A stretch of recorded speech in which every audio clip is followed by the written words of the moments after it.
Good evening.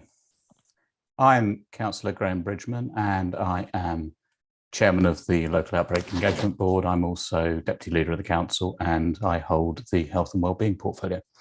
I'm supported this evening by Councillors Joe Stewart, who is Vice Chairman, and Councillors Doherty, Vickers and Masters, and indeed I now see Councillor Bowick. We also have with us Katie Summers from the CCG. We have Nigel Lynn, Chief Executive of the Council. We have Meriden Peachy, Director of Public Health, Andy Sharp, Executive Director, and Matt Pearce, who is Service Director. We also have Sean Murphy, and Martin Dunscombe will be presenting to us about communications. So the meeting is being live streamed via YouTube, and Gordon Oliver is clerking the meeting and is acting as Zoom host. I think we're anticipating Councillor Alan Macro will join us. In anticipation of that, what I'll explain is that although Councillor Macro is Councillor Vickers' substitute on the Health and Wellbeing Board, he is obviously entitled to attend meetings like this, and I will treat him, should he wish to contribute, as if he were a member of the board, so that if he puts his hand up, I'll take his questions as I would any other person in the room. So item 1 on our agenda is apologies for absence. Ask Gordon if we have any apologies. I haven't received any in advance of the meeting, Chairman. Thank you. Next item on the agenda, members, is the minutes of the meeting on the 22nd of October. Does anyone have any amendments they want to suggest to those minutes? I see no one wishing to. I will propose them to the chair. Councillor Doherty, thank you. Seconds them. Members, as usual, hand in front of the camera if you agree them. Yep. Okay, those minutes are agreed, Gordon. Thank you very much. Next, standing item, declarations of interest. Gordon, do we have any declarations we need to pick up on?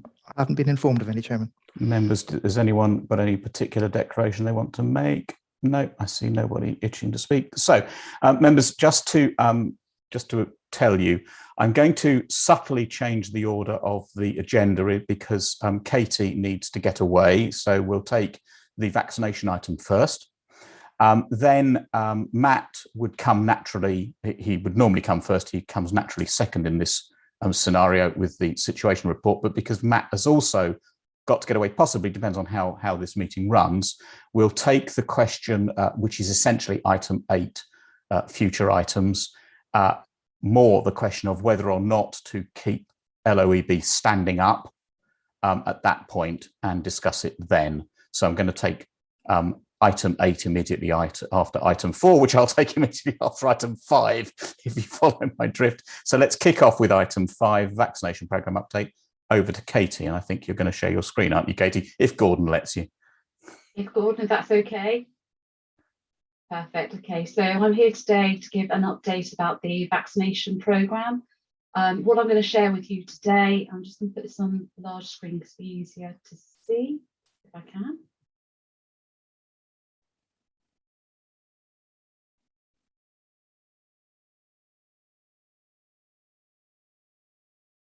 Is it on large screen now for you? Yeah, okay. So this is just a... You've just moved into presenting mode. So we've got what you can see for your presenting mode, Katie. I think you need the display mode, don't you? Oh, let me come out of this again then. Hang on. Stop sharing. Let's start all over again.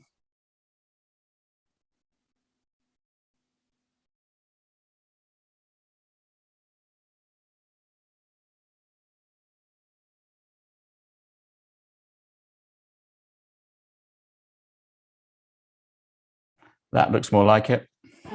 Perfect. Okay. So today I'm just going to give a brief update about where we are with the vaccination programme. I'm going to try and make this very informative, give you some data that's actually what's actually happening on the vaccination programme. Also list about some issues that I have picked up, which I've obviously shared directly with some of the officers in West Berkshire Council, but I'm also delighted to give you a bit of an update about how we're going to mitigate some of those issues that we've occurred over the past couple of weeks. So this data that is presented in here is actually from the system called Foundry. Foundry is the system which is the one that is recorded for the NHS. At the moment, that information we'd normally present would be from EMIS. So the data here is actually from the most current information. So it's actually really good for you to note about this. In the past, we would have been able to actually give you updates on relation to down to ward areas, such as the local super output area. But unfortunately, the normal system called EMIS has been unable to report last week. So you've got a slightly updated modified version. So where are we at the moment on the vaccination programme in West Berkshire? I'm delighted to say that actually for the first vaccinations, we are actually at 86%, and also for second vaccinations, we're also at 86%. We are well above the Bob ICS performance, which is in yellow, which is in the top corridor, top pictures, and we're also in the midpoint for regards to the England average. When it comes to the booster delivery, which is actually at 6 months, which is 182 days, we're currently at 52%. That's within the higher bracket for Bob integrated care system, but we've got to do a bit more in doing a bit of a catch up also for some of the areas across the country. And then when it comes also for the 12 to 15 programme, we're doing fairly well. It's 34%.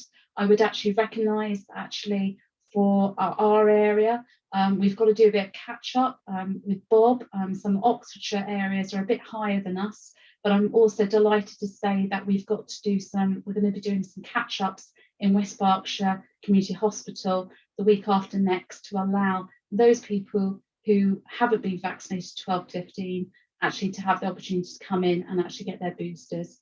That's quite significant because a lot of that 12 to 15-year-olds weren't able to get their boosters because those people would have been tested positive. So we are going to be doing some catch up. So the figures I'd expect are going to change over the next couple of weeks.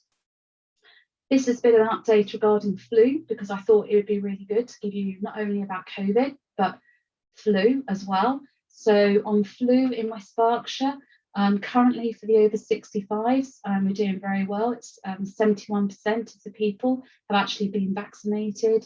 For those people aged 50 to 64, 28%, and those people at risk, 23%, which are 16 to 49. So we're doing quite well in West Berkshire for flu. That's actually quite good because actually we are comparable where we were from last year. It's a big thanks to the work programme that's going in here, especially for community pharmacies, as well as also the GP practices who are delivering the flu programme is at the moment. When we look at the actual uptake, so you can see here some of the data. So you can see here what the eligible population size is, and this is where we've got some issues. So if I look at, for example, the take up of the boosters, at the moment, the yellow figure here says the take up is 51%. Now we're slightly lower in West Berkshire compared to the Berkshire West area, which is actually 57.9%. Now that uptake is actually on those people who are eligible for 6 months after their boosters. So these are people that would have been in that first couple of cohorts already. Now the problem here has been that actually 2 of our primary care networks either didn't sign up to the actual vaccination programme or decided that due to capacity issues within the practice, they were unable to support the programme. Originally, we had some really good work in the fact that one of our local community pharmacy sites was able to step up and increase their capacity, which was actually at the Kennett Centre. But we've got some recent intelligence is showing to us, especially for people in the rural side of West Berkshire, they're unable to come into the Newbury area. So that's been a specific challenge for us going forward. So on that piece, I'm just going to give you a snippet here. So today, as of 4 o'clock, I'm delighted to say that we've got an initial support programme where we can support doing a surge vaccination pop-up. This I would want to target in that rural area. So I'm thinking here very much that Hungerford, Lambourne area. We'll do this over a 2-week period. So hopefully this is be a catch up for those people who are the most vulnerable, which obviously is showing that these are people over the age of 70. We will do this and hopefully get a lot more of that uptake to come forward as part of that approach. I'm coordinating a meeting, which I've brought together some members of the officers here to meet together on Wednesday to decide about the locations, also decide about the number of vaccinations that we'll be able to deliver per day and per week, as well as also how we're going to be communicating this to those rural areas. Councillor, do you want me to stop here? Because I can see several hands just come up. Or do you want me to continue? No, I think we'll finish the presentation off and then we'll take questions. This is a bit of a breakdown also now of the actual uptakes of COVID and flu. You can see here what the populations are, and this takes into the conversations I was saying about the boosters. So you can see here, for example, the 80-year-olds and those in residential care, they have done very, very well because those practices, those PCNs who didn't sign up to the programme, they've gone ahead and still vaccinated those people who are actually in residential homes. So they've still gone along, thanks to some sharing with other PCNs in Newbury, and vaccinated those people. Those people who are not actually in a care home, we are seeing here some of the challenges. So for example, the 75 to 79 uptake at the moment is actually only at 65% or 69%. And then you can see here for the 70 to 74, it's also very, very low. So this is where we're going to hopefully catch up in relation to do some of those pop-ups. This is a bit of breakdown regarding the ethnicity updates. So the grey area here is for those people who have been left to be unvaccinated. So you can see here we've still got 3,054 people who are still left to be vaccinated. These are still people who have not had their vaccination. You can see here also those people that are eligible for a booster, 1,392. So you can see here we've still got a bit of work to do on those areas. You can see here most of it is for the white and white other, but again there's another big proportion which is to do with the Asian group. This is a bit about the percentages of the actual care homes. I wouldn't necessarily worry too much about these data because this is Foundry. It doesn't necessarily correspond to your records at all regarding the local authority and the Departments of Works and Pensions records. So I wouldn't worry too much about that data. So that's just a bit of a sort of a quick fire update for you on the booster programme. So the 20th of November will be when the West Berkshire Community Hospital, the actual school immunisation team, will be running an actual catch-up booster programme for the 12 to 15 programme. I specifically asked Martin and also Sally Murray to help with coordinating the actual work of actually ensuring that we get as many people in that 12 to 15 cohort who have consented to actually want to be vaccinated to come along to West Berkshire Community Hospital and come in and actually be vaccinated. And then the final update, as I was saying, is we are going to run a surge 2-week programme, hopefully very, very shortly, but we will be able to provide updates about when that will be launched. I'm tying in very closely with Martin and also Matt Pierce and also Andy Sharp about this. We will actually coordinate the locations as well as also when the launch will be. That's it. Thank you very much. Okay, before I come to members, a few questions points from me. I'll give you 4 and then you can comment on them as you think fit, Katie. Firstly, and Martin, obviously we want to keep pressing this point, the point that the vaccination message is that the protection it affords, the lack of hospitalisation and the lack of death in hospital, given that we still have apparently some people who aren't even getting their first or second vaccinations, let alone the booster. So that message, we just keep pumping that public message about how effective the vaccine is in relation to COVID. Secondly, just to confirm that the numbers you've just shown us about take up of booster are those who are eligible to go online and get there, because until this week, and I think until I noticed that you could book on Saturday, even though the message was you can book from Monday. You weren't able to book your booster in advance of your 182 days. So getting that message about booking your booster vaccination if you had tried to beforehand and found that you couldn't. Yeah. Then making sure that what you've been saying about the booster program, and it's good to hear about this idea of a pop-up wherever it might be in the rural area, that you've got, obviously Martin's on the call, we make sure that we comms that message out to our residents to make sure everyone knows about it. And finally, I think you may have been on the email exchange about this. The question that I was approached by the father of a 12-year-old who had wanted to be vaccinated, indeed had gone and been vaccinated, but then couldn't sign up to the NHS app in order to record the fact that he'd been vaccinated, because you have to be 13 apparently to sign up to the NHS app. So it's just a question about those 12-year-olds who would like to say to the world, yes, I have, and here's the proof. Can't get the proof. So just a comment on that. So I'll let you come back on any of those you want, and then I'll come to the rest of the members. Yeah. So I'll go back to the news. Actually, now people can actually book in at the 5-month point. Yeah. So after 154 days, there is now a decision that the government's made that people can book in for a booster program. I must admit, I've got to work with Sally, Martin, and the rest of the comms teams in order to that message to be going out quite clearly. But that obviously has just come about as such. So there will be. Indeed, and I know I and certainly Councillor Doherty, I think, have availed ourselves of that service. Yeah, we've got to be able to do that, definitely. And it sounds like Councillor Stewart has as well, which is great.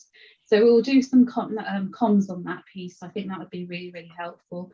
On the comms messages for rural, Martin's tied in. I've invited him to the workshop. He'll be there. He'll be promoting it with regards to the rural community. I'm very confident in Martin's capabilities of comms to actually get that out going forward. The NHS app for 13-year-olds, unfortunately, this is a national theme, but I would want to make people aware is the fact that you'll know this. If you've had a vaccination, you get your blue little card.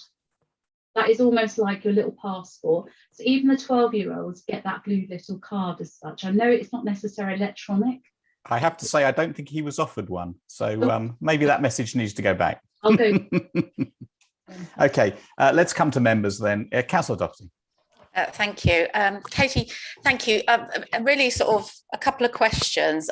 First of all, it's really positive to hear what you've just said around catch up, around pop-ups, around community hospitals, around the fact that the care home cohort boosters seem to have caught up. So I remember last time I questioned how we were going to get this done by November. So that's the positive message. Those of you that have sat through these since the start won't be probably surprised to hear me saying this. For me, this feels very deja vu. Why are we having to talk about catching up? Why are we having to talk about mitigation?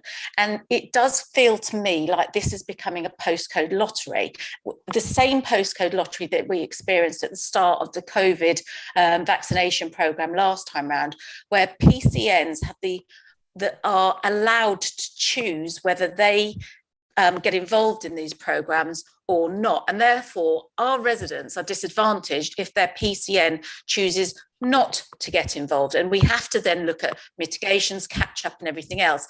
And that really worries me. I've actually raised it with the chairman of the Health and Wellbeing Board, and I've actually raised it with Health Scrutiny, that we're feeling like we continually have this postcode lottery. And it is the rural west of West Berkshire that seems to be adversely impacted every time. So I'd actually like to sort of dig deeper and say, okay, you come back and say things like capacity issues, you come back and say choosing to prioritise other things. but every one of those issues is something that every PCN in the area faces, and yet we seem to have some real diversions there, which I think is a concern for me. It's particularly a concern for me, as I'll be a little bit parochial here, Councillor Bridgman, if you don't mind, but when you show flu data to me that excludes the very practice that all of my ward members use, I start to really question what's going on and what's going on by the individual PCNs, because when I knock on doors and I listen to people, they're telling me about the levels of service and the levels of service that they're not satisfied with. So I've got a real concern about the disparity between the approaches of, and we've seen this consistently. And I think it's probably something, I know, Katie, you're sat there with your CCG hat on. If you speak to anyone, they won't be surprised to hear us saying this, because it's been raised. And I'm wondering what it is I have to do and say to get it raised that it's actually done something about in the first place, that we don't have to sit talking about mitigation, talking about catch up. So I'm pleased it's happening, but I've got real concerns. Yeah, no, thank you, Councillor Doherty. I hear your concerns as well, and I recognise those concerns. I would say that actually, I think it's wider than just the vaccination programme. I think there's other issues as well to be had. I was actually, there was a meeting that's been happening at the moment looking at winter access funds in general practice. I think if this is okay with Councillor Bridgman, I think what we could probably do is programme this in for a HOS conversation, looking at the wider support that should be going forward into primary care and how primary care will be needing to respond to this going forward. So maybe it goes beyond just the vaccination programme. I want to ensure that everybody has access, and everyone has equitable access as it is at the moment. It's disappointing that I feel that I've had to come up with mitigating actions. I feel disappointed with that. I would actually say that generally, though, and this isn't an escape call. I think that for West Berkshire, unfortunately, you had 2 PCNs that were very early saying that actually they couldn't support it. We are starting to hear now other PCNs also saying we just cannot cope with dealing with the booster programs. So it's happening now in other areas as well. So if I could ask, this could be put forward for a HOS conversation, I think that would be. Okay, and I'd be happy to be part of that, Katie. Thank you. Thanks both. Councillor Masters. Thank you, Chairman. Yeah, I'd just like to echo what Councillor Doherty said. As we share responsibility for the same ward, we're pretty much getting the same conversations with our residents. Is it not, as I think you alluded to, a case of a wider funding, staffing issue in and around the PCNs? And I know you talked about getting some supplementary funding to facilitate this. Is the CCG looking at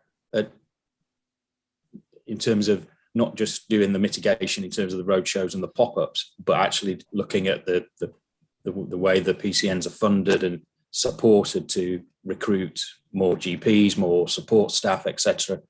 Because as you alluded to, it is a wider issue than just the vaccinations and the booster program. So, I agree completely with Councillor Doherty. This is this is a grave concern.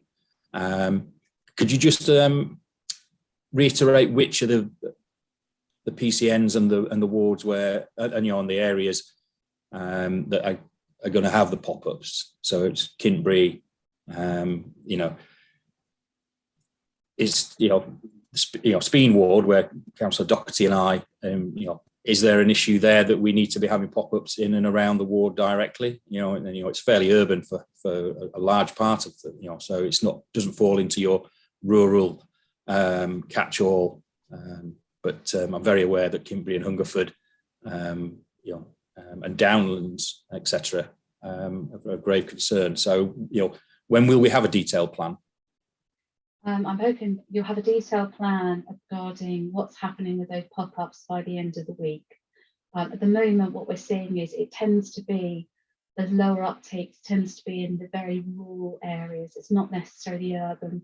The urbans are very fortunate in the fact that they can go along to, for example, Nabs Lane, which has a huge amount of capacity to allow the bookings as such going forward. So we're not seeing an issue in the urban areas as such.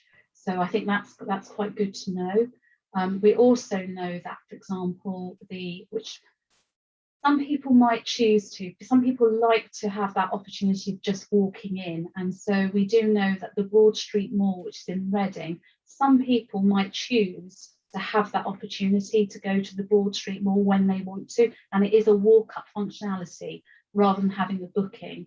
I have asked the Bob team to explore a walk-up functionality, again, in West Berkshire, in one of the actual community pharmacy sites, because I do think that would open up a bit more flexibility. Some people don't like booking. Some people like to have that walk-up functionality, but it'd be down to individual community pharmacy site to determine whether or not they feel they have the actual staff and actual capacity to allow that walk-up.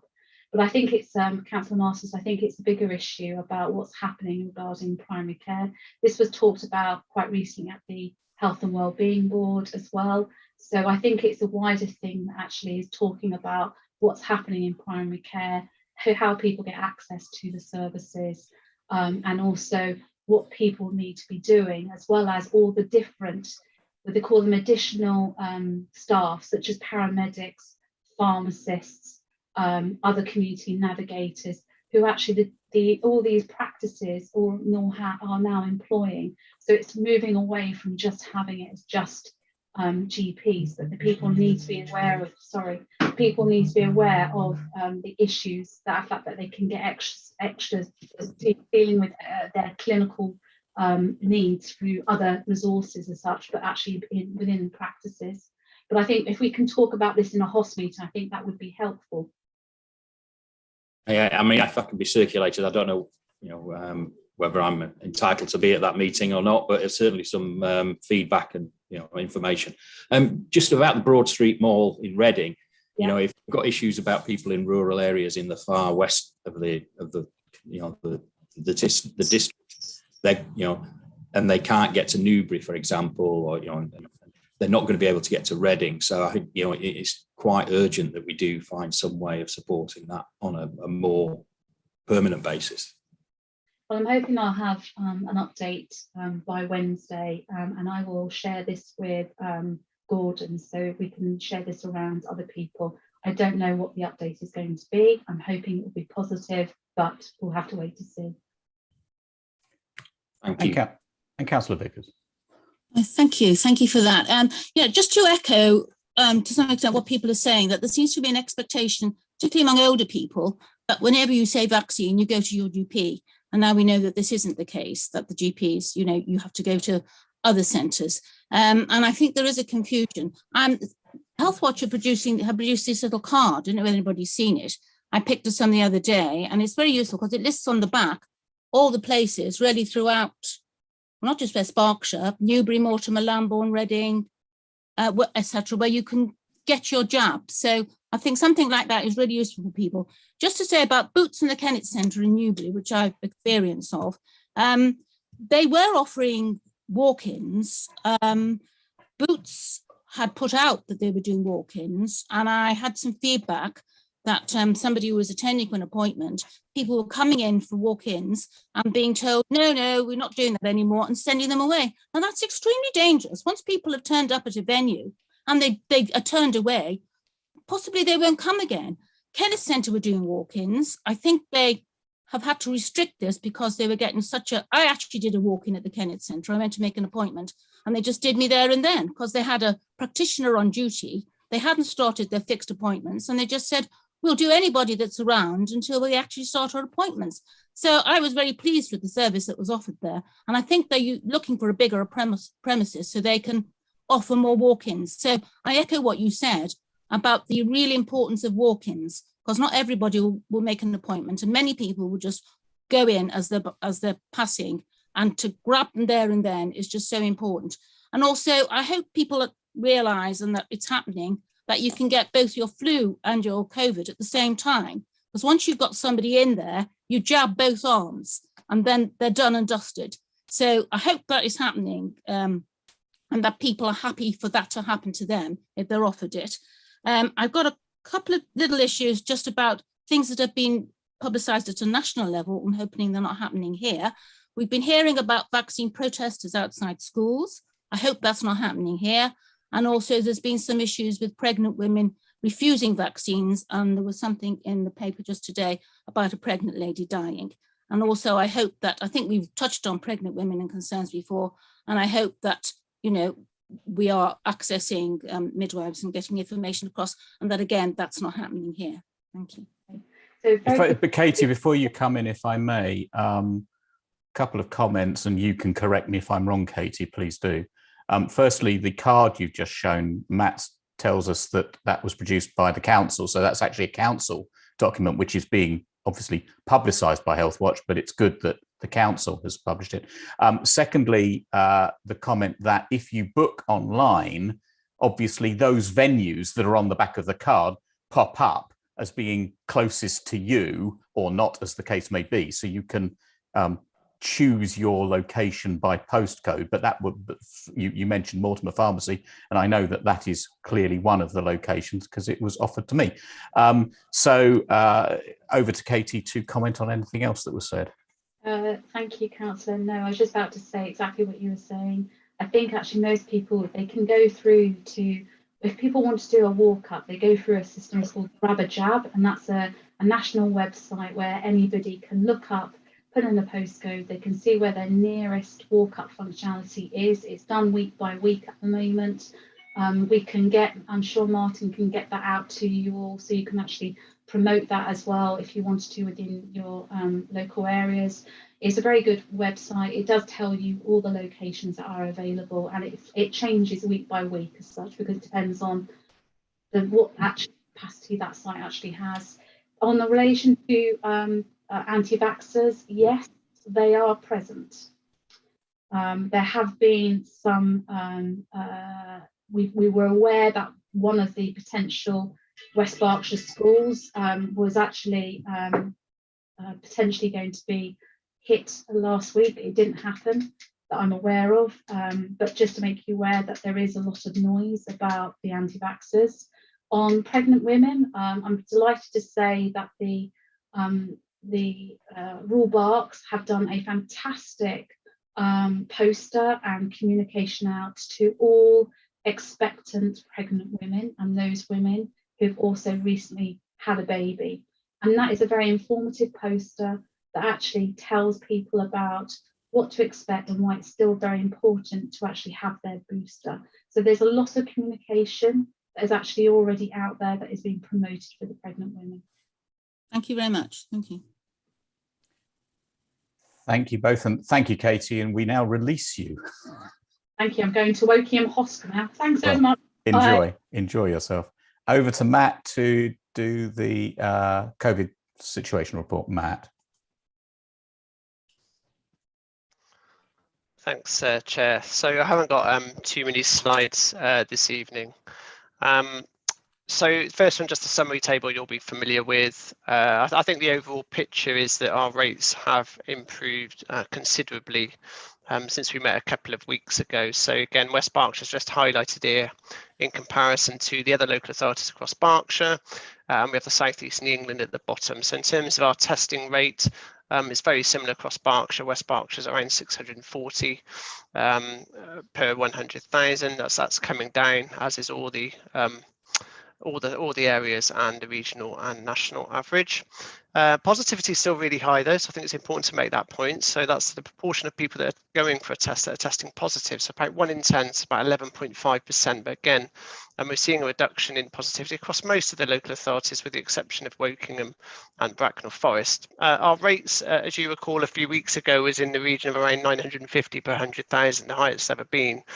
This is slightly out of date now. I think the data that's been released today is around 461 per 100,000. So whilst we're the highest in this slide in Berkshire, Actually, we're Wokingham and Bracknell are slightly higher than us now, so it's coming down. In terms of the cases per 100,000 for 60 plus, though, it's slightly more stubborn, so it's plateauing around 250 per 100,000. So clearly, we just to be mindful how that's reaching into the older age group, which are the ones we really want to protect the most. So again, the epi curve just really shows what I've just talked through. The blue line representing West Berkshire. So as things stand, we're still slightly higher than the regional national average, but as you can see, we're now coming a lot more in line, and I suspect that will gradually fall further over the next days. But worth making the point that still 60 to 100 people testing positive every day. So I certainly don't want to give the impression that COVID has gone away. It's definitely here to stay, and it's increasingly important as we enter the winter months. You know, it's likely those rates are either stable or even increase. So we certainly need to be guarded. And we've been here before, as many of you will be aware. And with regards to the case rates per age, again, this is actually just shows all the way from May. So you can just see the variance in the age range. The darker points representing the higher rates per those 100,000, and this is per 5-year age brackets. I've just highlighted the three at the bottom where we've seen the highest rates. So 10 to 14 in particular, 831 per 100,000. At one point, we were over 4,000 for that age group. So again, we are seeing those rates go down. In terms of schools going back, that was one of the reasons we wanted to give it a couple of weeks since we last met. I think we are still seeing quite a few cases in schools, but nowhere near the level we were seeing before half term. Obviously, a lot of the cases we're hearing about now are likely to have been acquired over half term rather than schools themselves. And we'll probably start to see that picture emerge over the next few days, you know, as children maybe mix in schools more. But we, as you know, as a local authority, have put in place and advise schools a range of different measures that they can do to support and protect the children when they get back to school. Patients in hospital, I've just got one graph. I think it remains very stable. We are a slight outlier in the Berkshire hospital. Obviously, our residents go to many of the hospitals, but the position is overall stable. It's anything between 25 to 35 patients in hospital with COVID at any one time. And we are seeing a few of those obviously get admitted, but at the moment the rates haven't really translated into increases in demands, particularly around COVID related demands. So that's certainly a positive. And then the deaths, I won't go over this into any great detail, but it remains a very similar picture. We haven't had many deaths in the last couple of weeks, and remain around average for this time of year compared to the 5-year average. I was going to go over testing, but I'm a bit short of time. So I know Councillor Masters asked that question last time. So I will circulate those slides because I think he asked a question about how we're targeting our priority groups. But if it's okay, I'll probably circulate that after the meeting. Yeah, I do appreciate your time constraints. So we'll try to work through you very shortly. So Councillor Bowick. Thank you, Chairman. Thank you, Matt. I put my hand up, Matt, because I wanted to ask your views on children coming back after half term, and thank you for speaking about that. Yes, we saw, didn't we, week before last, that our school cases, confirmed cases, peaked and then dropped off the cliff as all the children went away on holiday. So, and I'd just like to thank you, Matt, and the Education Service for the briefing that you gave to school heads week before last in anticipation of the return from holiday, and that was very well received by head teachers. And my understanding is that they've largely implemented most, or if not all, of the advice you gave them. So thank you very much for that. And Councillor Masters. Thank you, Chairman. I'll keep this fairly brief. I know Matt's been liaising with one or two residents and in school testing and track and trace. There's been some concerns raised, Matt, as you know, about the effectiveness of the national test and trace in schools. And do you see a position where schools can action their own test and trace? Because obviously they know the dynamics of the cohorts, across their year groups, etc. and they could maybe be a bit more effective. Do you see that that might be a way of stepping forward? Yeah, that's a good question. I think there's a balance. I mean, we are seeing, Sean might want to comment on this. I know we're certainly seeing an increased number of referrals coming down from the national test and trace team to our local contact tracing partnership. One of the things we're currently doing at the moment is actually reviewing what our role as a local authority is going forward with regards to local contact tracing. So there are many different routes and options we can take. Do we want to take an increased amount of referrals into the local testing contact tracing system? Or do we want to keep it as it is? I think it's difficult with regards to schools, because at the moment, obviously, national guidance advises that schools don't do the contact tracing unless in extreme circumstances. And obviously, that balance between education priority and COVID. So that's certainly something we're looking at in terms of going forward and what our local model should look like. So yeah, that's probably all I can say on that at this moment in time, I think. Okay, thank you, Matt. And Meredith. I was just going to add one point to Matt's presentation in terms of hospital admissions. Those in intensive care, the numbers are very small, but they're all not vaccinated, and it's been exactly the same pattern for the last couple of months. So it shows the vaccination is still working. But the reason we're still watching it fairly closely is because of the potential fall off of people's immunity. And there's also a rising percentage of admissions that are now not vaccinated. It was around half and half before, but now it's a much greater percentage of people that are actually not vaccinated. So it does show that vaccination is still working.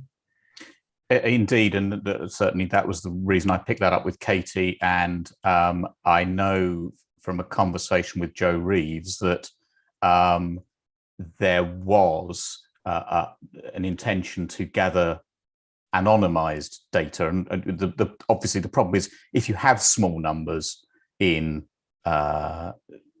intensive care, for example, in the Royal Berks, saying that they're not vaccinated, it identifies them, and there's a patient confidentiality piece. But if we can get data across Bob, for example, on those who are either being hospitalized and the age ranges, and those who are going into intensive care and the age rate and the vaccination status, that means a message we can get out to the public about how important it is to be vaccinated, which is a message we've been banging on and about as a group and nationally. But it's certainly something that I think we need to continue to bang on about and get our comms team involved. And no doubt that's something we can mention when we come to it. Okay. Now, if that is the end of the piece on situation report, I am going to quickly, to release Matt, ask you, Meredith, and Matt to give us your views on continuing LOEB forward from this point. I mean, I'm happy to start if you like. I think having these meetings when we're well over the national average, our vaccination rates in certain parts of the patch and the certain groups are not great. I think that's the time when we really need to talk to the public and have these meetings in public. But I think we're now much closer to the average in rates, and we're really not that different to other places. So I'm not sure we need to continue these meetings for the time being. My only suggestion would be if that we continue with poor vaccination rates in the boosters, then maybe we might need to meet again. And Matt. Yeah, no, I think Meredith said everything I was going to say. I think one of the criteria is if we're significantly higher than the regional national average, which we were at that time a few weeks ago, which is why it was called. But at this time, I think we're now coming more akin to the national regional average. So my recommendation would be stand back down and go back to that criteria. If that should happen again, we can always call it. On the basis that the TOR for this board means that you and Meredith can stand it back up at any point you think we should do. Councillor Masters. Thank you, Chairman. While I agree that it's the situation does seem to be improving locally, I do think that the public are engaging, and I think that these meetings and updates are quite important and valid to keep another line of that communication going. So I would say we got caught out last time by arguably standing down the committee, this board prematurely, and we were caught a little bit on the hop. I think most people would say that the situation did get away. It was because of an issue around the lab, largely. But I would caution about maybe standing the meeting down quite so early.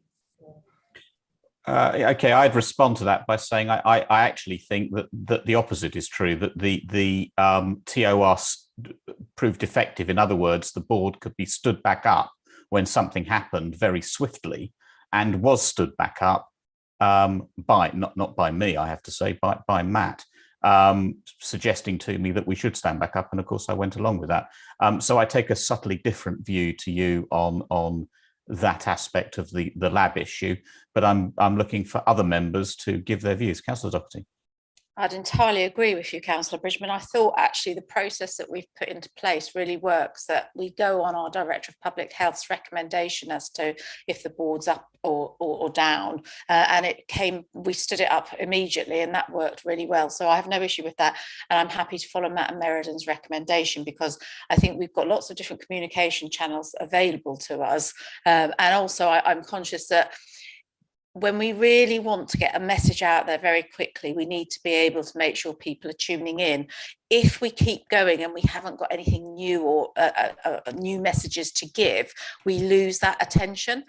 So for me, I'm really keen to follow Merredin and Matt's direction, because it means that if we have a situation, then our residents can see us responding to that situation and recognise there's something that they need to tune into and need to follow. Whereas if we just keep going for the sake of keep going, then I worry we lose the audience.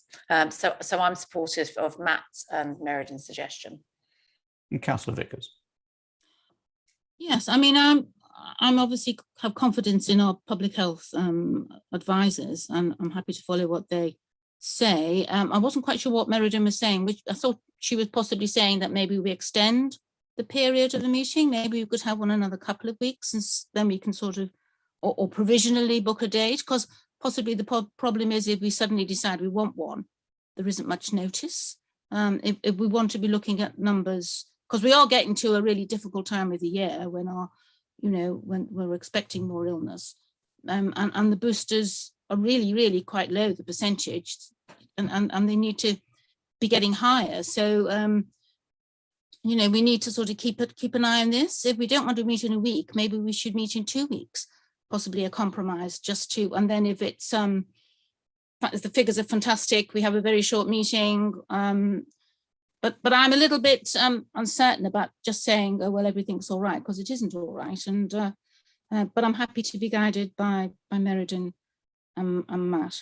Thank you. I'll come to Merredin in a moment, but before I come to Merredin, I'll come to Councillor Bowick, and then, but just to come back on that, I think that the way, and it won't surprise you that I had a conversation with Matt about meetings of LOEB before this meeting, and really it's not so much where we are at the moment; it's more where the trajectory is taking us. That I think leads Matt and possibly Merredin, but I certainly wouldn't want to put words in her mouth as to the future. But I would say that in terms of standing back up again, given that we have a pretty standard agenda, and we don't really, apart from minutes, we don't have agenda papers as such. It's very much verbal reports supported by slides of one kind or another, if necessary. That standing the board back up and calling meetings at short notice isn't an issue from my perspective as chairman. So Councillor Bowick, and then I'll come back to you, Merredin. Thank you, Chairman. Yes, I think we've shown that we can be nimble and quick on our feet, and when we needed to return to controlling the situation from this forum after the problems caused by the laboratory, we were straight onto it, and I think that shows that we can afford to focus our attention when we need it. And Merredin, to sum up, if you like. Yeah, sure. I think it sounds like people agree with Matt and my suggestion is that we stand this down for the time being, and it's very easy to stand it back up. And the criteria for doing that will be, firstly, if we become an outlier in terms of cases, or if we get to a point we've got great difficulty with schools again, keeping them going, and the disruption that that caused.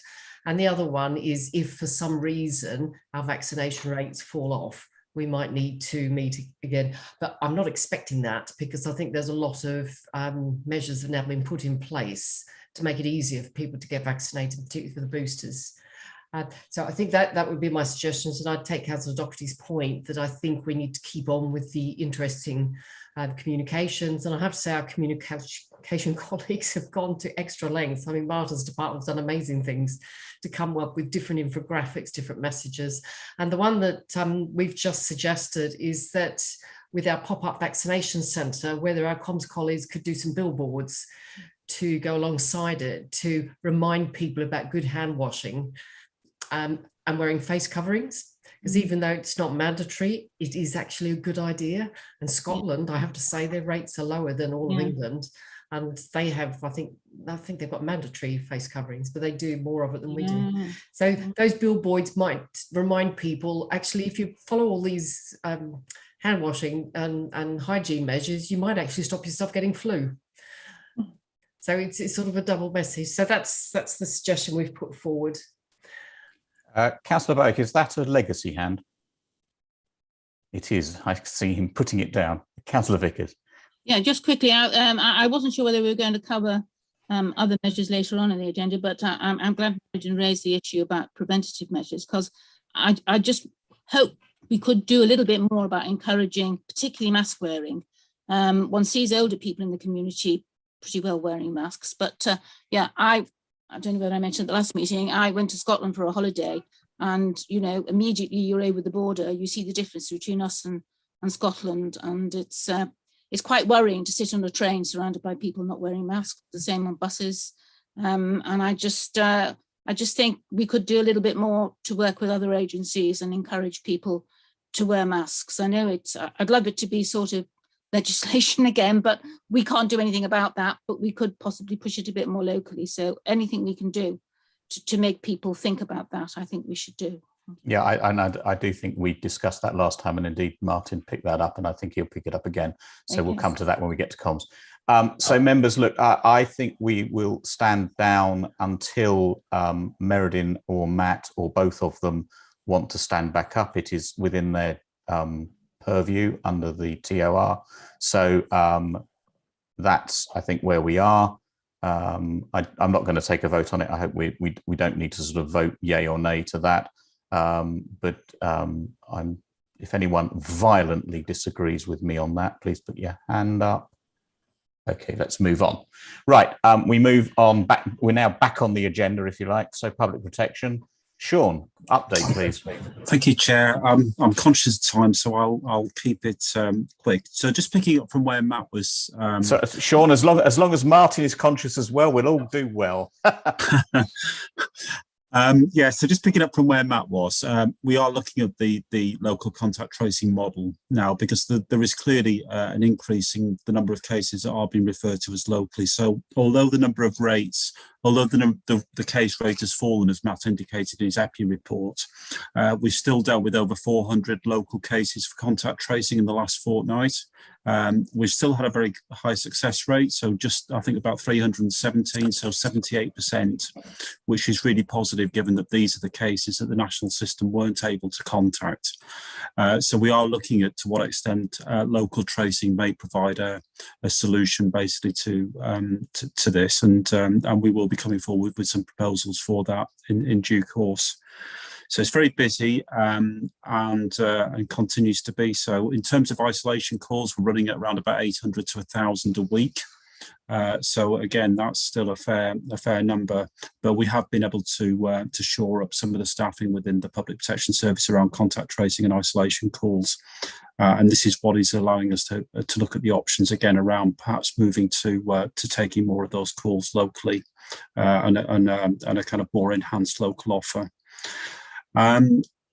We are just one or two other bits and pieces. We've been updating our isolation pack, as you know, and that we should be ready to launch with the new one shortly.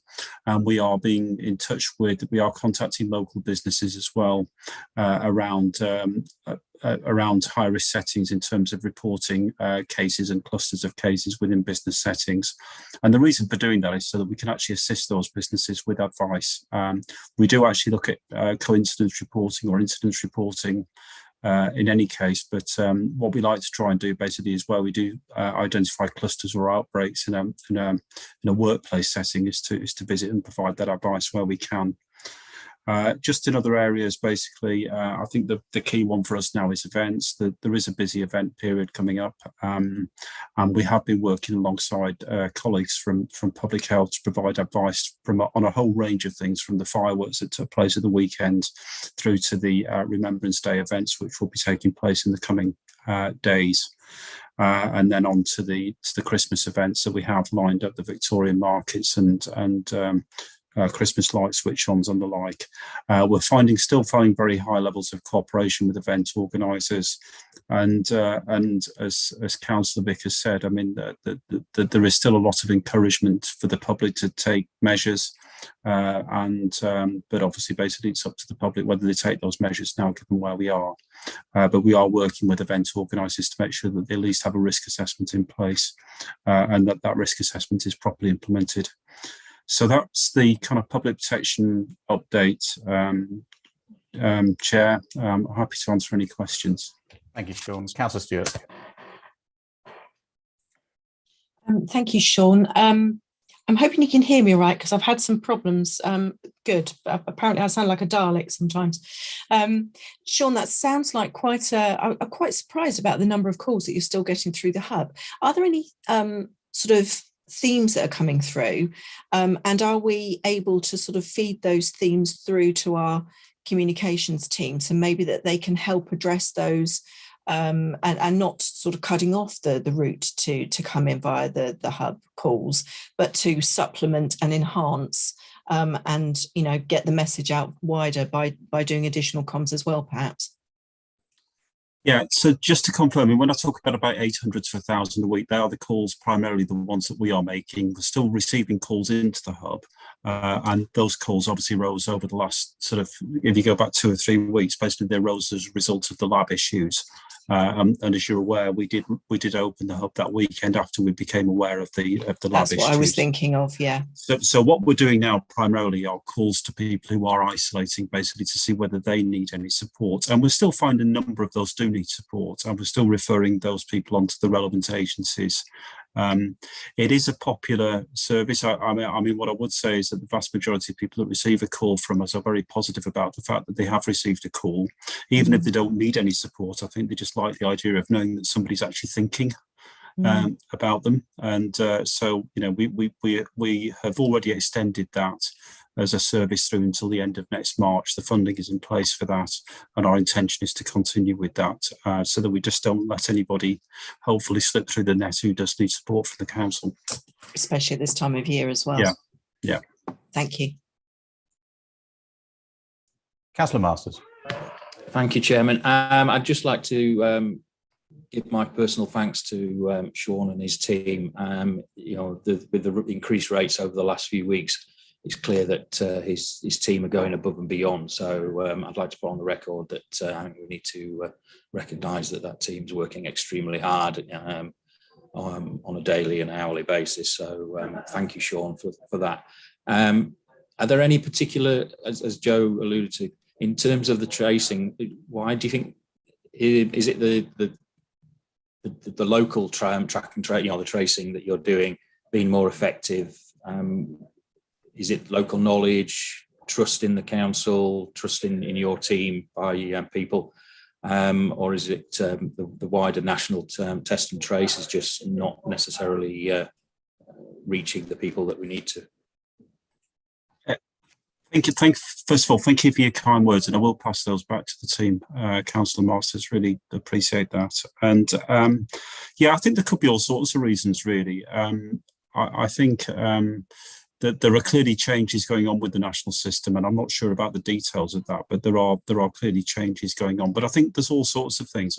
When we contact people, we use a local number. So that when we phone them, they get a 01635 number. They'll recognise that basically as local. When we leave messages, then clearly, obviously, they recognise the council as somebody that they recognise as an organisation, as people that they are used to engaging with. We've always had higher success rates in the national system in terms of the fact that obviously we are dealing with the ones that are passed down to us that the national system can't contact. But I do think actually where we are now, we're running at sort of 75 to 80%. So at the moment, 78% is a really positive outcome, given these are the people that the system couldn't contact on a national basis. And I think that's why we're looking at our options really. So as Matt has said, there's a whole range of options about what we draw down. So at one stage, basically, it was kind of, it was set out for us what it was that we could deal with. But yeah, now we have a range of options that we can actually draw down certain types of calls, or in fact, if we really wanted to, draw down all of the calls after a very short period of time. So we'll come forward with those options. The danger with that is, of course, is if the rates start to rise rapidly, we could very quickly run into capacity issues.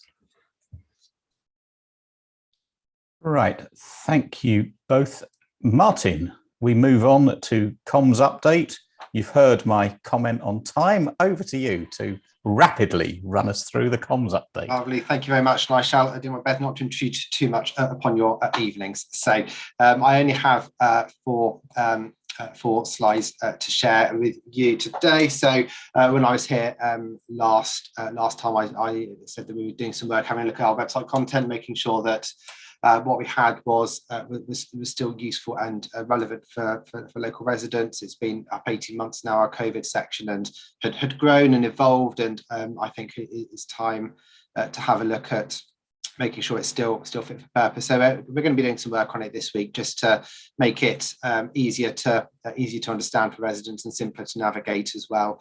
Putting four sort of key calls to action, sort of front and centre, really sort of aligned with what we're asking residents to do, which is around testing and contact tracing, vaccinations, sort of self-isolating when necessary, and also providing some side posting and updates on how our services are going. So I won't go through the whole schematic here, but it just gives you an idea that sort of we've been working it through and trying to make this as easy as possible for residents to understand, and reducing some duplication as well between the different pages, which has crept in over time. So you should see that over the next week or so, and I think will be helpful in terms of guiding those people through what they need to do. Since we last met, we've continued to use our email platform to reach a large number of residents, and you can see that we're really sort of pushing to try and sort of change the look every time to make it relevant and engaging for residents, and that's certainly being seen in terms of some of the responses we're getting to it. So it's going out still to 41,000 recipients across the district. The newsletter that went out on Friday has been opened 30,000 times, which is a figure we're really pleased with. It's still sort of cutting through to residents. And sort of further to the update I provided at the last meeting, we've generated another 600 visits to the vaccine booster page just through that one newsletter alone. So hopefully some of those will have actually sort of taken the next step and booked their vaccine, or at least know when they're able to do so. So as well as providing topical advice around bonfire night for those that were going out, we've been promoting the new opening hours for the Newbury Showground site, so the supports and help that's available for business too, and other information around sort of jabs for 12 to 15-year-olds and so on. So still very much one of our sort of flagship channels in terms of getting that information out to residents. So in terms of looking ahead, what we are planning to do over the next few weeks, we're sort of revising and developing our winter COVID-19 communications plan, just to get us through Christmas and beyond, through to spring next year. And I'll be able to give some details that in due course. That's being worked through. We're looking to work as part of that with their parish and town councils, building a new toolkit that they can use to help spread the message in their localities. As Sean said, working on a self-isolation pack 2, which is going to be easy to understand and have some updated information that will be available on the website. That will be emailed out to those that need to self-isolate, and we'll have hard copies as well for those that are digitally excluded. And in terms of social media, we're going to be make sure we're sort of still posting at least weekly in terms of COVID-19, making sure our content is topical and engaging, and every Monday sharing the latest latest rounds for the assisted testing mobile service. I picked up six actions, I think, today to build on to this plan around vaccine efficiency, the percentage of hospitalizations, where vaccination hasn't been undertaken, promoting walk-in opportunities, promoting the booking of boosters after 5 months, having a look with Katie and her team at sort of the rollout of surge pop-ups over the next few days. Looking at how we can promote hand washing and other sanitisation issues there, and also sort of continue to promote mask wearing too. And then my final slide, just wanted to give you a short update on social media. We had a discussion last time about sort of social media and is it being used as fully as it could be, and how is it performing. So just to give you a few stats. Now these are from the past, from the first 18 months of the pandemic, from April 2020 through to September this year, not isolated just to COVID, because I haven't had the time to do so, but it would be driven largely by our response to COVID and the reaction and engagement that we've seen from local residents. So just to give you some reassurance that really we have been using it, and it has been working, and a really important tool for us. First 18 months, our tweets were seen 3.2 million times, and Facebook posts 4 million times, which for us is a huge audience, and far greater than we would have seen before the pandemic.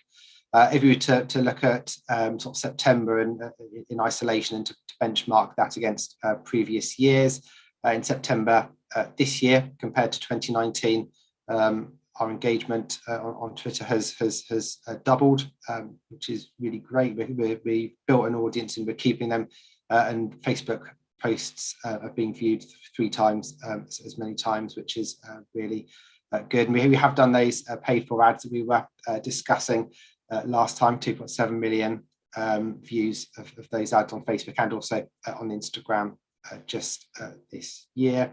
We're not resting on our laurels. Certainly, we've launched on Nextdoor last month, which is giving access to 22,000 members on that platform across 92 neighbourhoods in the district, allowing us to target our communications to specific neighbourhoods. And just to give you some reassurance that social media will continue to be an important part of our strategy through the winter. Now, conscious of time, I have whizzed through that, so I apologise if any of that was not necessarily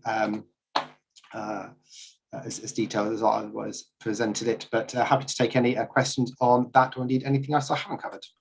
Martin, you have done as asked. I can only congratulate you on doing so. Councillor Vickers. Just quickly, the card I sort of showed earlier, and I'm aware it was produced by the council, and thank you for doing that. Where is it being circulated? Should we as ward members being asked for a few? Is it being put in dentists, surgeries, community centres? I'm just wondering what's happening to this card, because it's got useful information on it. That was produced as part of the assisted testing service, which Health Watch helping us to deliver, and it's really a card that they can use to talk to talk to those people that they work with as part of their outreach work, and it's quite simple. Yeah. So that's the only place where it's being sort of circulated, because it's a useful little card, and that's where I picked it up from, actually, from a testing centre. Well, that's positive feedback, so thank you very much for that, and I'm happy to go in and have a look at the team and see whether there's a wider applicability for that, and we can see if we can roll it out further. Thank you. Councillor Stewart. I will need to double check this, but I believed that that card was going to be sent out to all residents because obviously it's got important information. I will double check that though, Councillor Vickers, and Matt would know if he was here because it's Matt that has been involved in this. So if Chairman, if I can come back to the board via email and just confirm. But yes, that was the original plan, but when that might happen, I'm not entirely sure. Thank you. course. Thank you. Well, members, I think we've dealt with the other items on the agenda about future meetings, and I trust that's wrapped up AOB. But I just look around the room to see if anyone's got anything burning they need to raise. No. So, Gordon, we can close the meeting. Thank you, members, for attending. As you know, we won't be meeting again unless Matt and Meriden stand this back up again. So thank you for your attendance. And I close the meeting, but please wait in the room until Gordon has confirmed we're no longer streaming. Thank you.